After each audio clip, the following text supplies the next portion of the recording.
أعوذ بالله من الشيطان الرجيم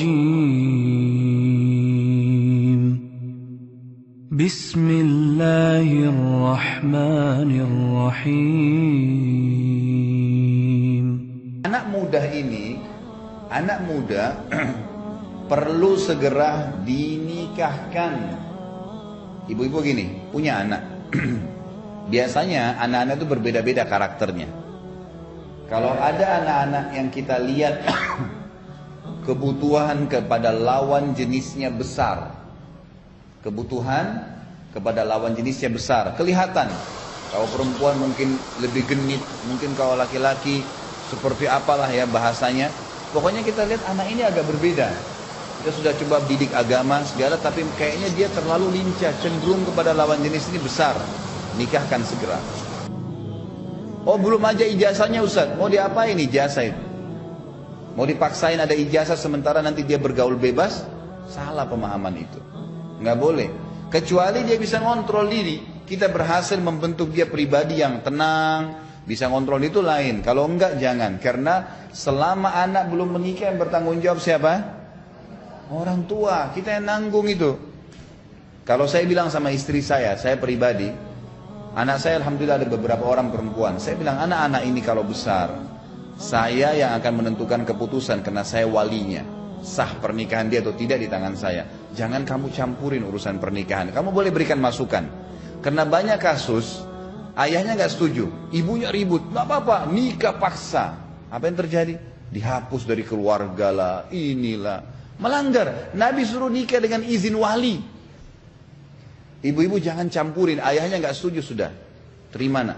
Memang hukum Allah begitu. Kalau mau lebih tenang ya, ibu nggak menanggung, ibu nggak keluar dari kapasitasnya ibu. Kapan ibu paksain anaknya nikah tanpa izin ayahnya, ibu harus menyiapkan ekstra waktu, menjadi pengganti ayahnya. Kapan dia ribut sama suaminya, dia akan datang ke ibu, akan ribut, mestinya ayahnya yang hadapin tuh. Wali gunanya untuk apa? Membela si perempuan. Makanya bodoh kalau ada perempuan nikah tanpa wali. Nabi SAW mengatakan wanita siapapun yang menikahkan diri tanpa walinya, nikahnya batal, nggak bisa. Untuk apa wali bagi wanita? Supaya laki-laki yang sedang melamar dia tahu ini orang ini punya laki-laki juga di belakangnya. Itu demi kebaikan buat dia sebenarnya. Ada masalah kembali ke ayah yang pecahin masalah itu. Jangan ibu masuk ke batasan ya lahannya si ayah ini, nggak boleh. Nanti ibu harus menyiapkan ekstra waktu, ekstra macam-macam. Untuk apa? Kita sendiri masih punya banyak kegiatan seharian nih, kan itu. Saya bilang kalau ada anak-anak ini, saya bilang sama istri saya, yang saya lihat butuh untuk menikah, saya nggak butuh ijazahnya. Lebih baik bagi saya pribadi. Coba ibu renungin ya, jangan dipaksakan, bukan sebuah, ini ijtihad saya. Saya bilang saya lebih baik mendatangkan sepiring buat anak mantu saya di atas meja saya, sehingga anak saya aman, dibandingkan saya biarkan dia bergaul bebas. Ada banyak keluhan masuk ke HP saya soalnya. Ada mahasiswa yang mengatakan, Ustaz, kami ini sudah kena fitnah di kampus, nggak bisa tahan syahwat. Ada yang terus terang bahasa sama saya laki-laki.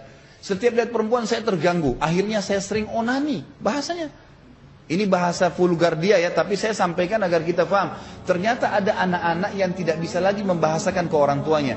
Mau bicara nikah, mana bisa kau nikah? Kau mau berikan makan apa orang? Loh, subhanallah, gitu kan? Emang anda nggak bisa berikan makan anak mantunya? Sambil dibuatin program. Setelah itu. Program apa, diberikan modal. Tapi anak ini sudah aman, tanggung jawab kita aman. Perhatikan hadis Nabi ya. Siapa yang membina anaknya sampai menikah, baginya surga. Hadis ini. Artinya apa? Tugas kita sampai menikah. Jangan disembarangin gitu. Kesian loh. Kadang-kadang terutama anak laki-laki umumnya, anak perempuan biasanya masih dilepas oleh orang. Anak laki-laki dibiarin, nanti sudah sarjana nih, umurnya sudah 25 tahun. Nanti nak, tunggu dulu punya rumah, tunggu dulu punya mobil. Ini umur berapa mau menikah? Kebutuhan biologis dia nggak bisa dibendung. Itu sudah fitrah.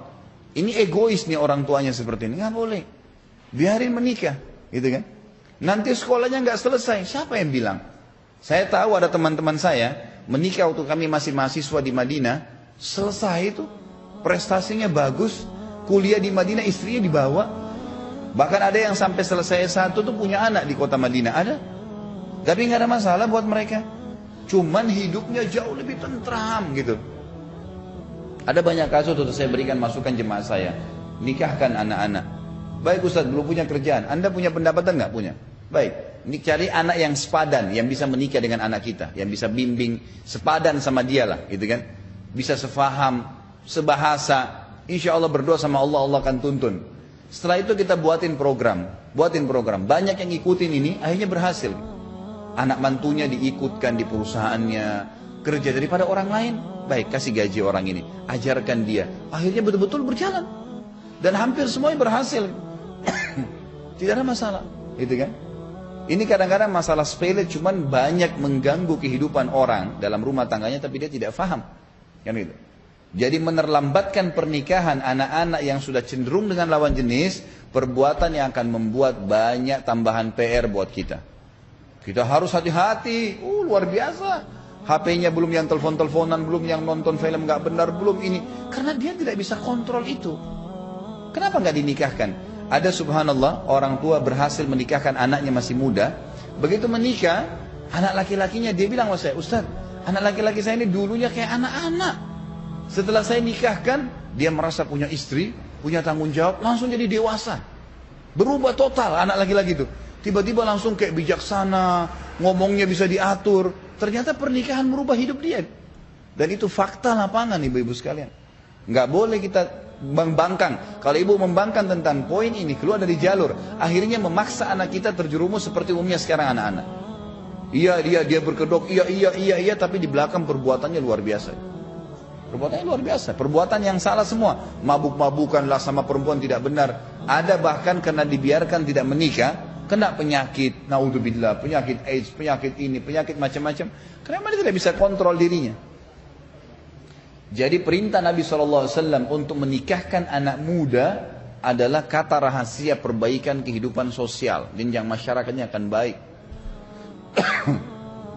Sekali lagi, kalau anak kita memang bisa ngontrol, dia sampai sarjana memang dia masih tenang, kita lihat bisa kecenderungan, tidak ada masalah.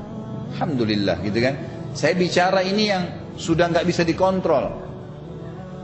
Maka solusinya adalah pernikahan, gitu kan. Ini juga diambil daripada sabda Nabi SAW tadi, wahai sekalian anak-anak muda, generasi muda. Saya tidak bicara menikah kecil ya, saya bicara menikah muda. Beda, gitu kan. Jadi menikahkan anak-anak kita yang muda, jenjang muda tuh dari balik ke atas, gitu kan. Saya sudah kasih tadi tolok ukurnya. Ya. Jadi memang dia sudah dewasa, udah bisa membimbing, udah bisa dan segalanya itu seterusnya.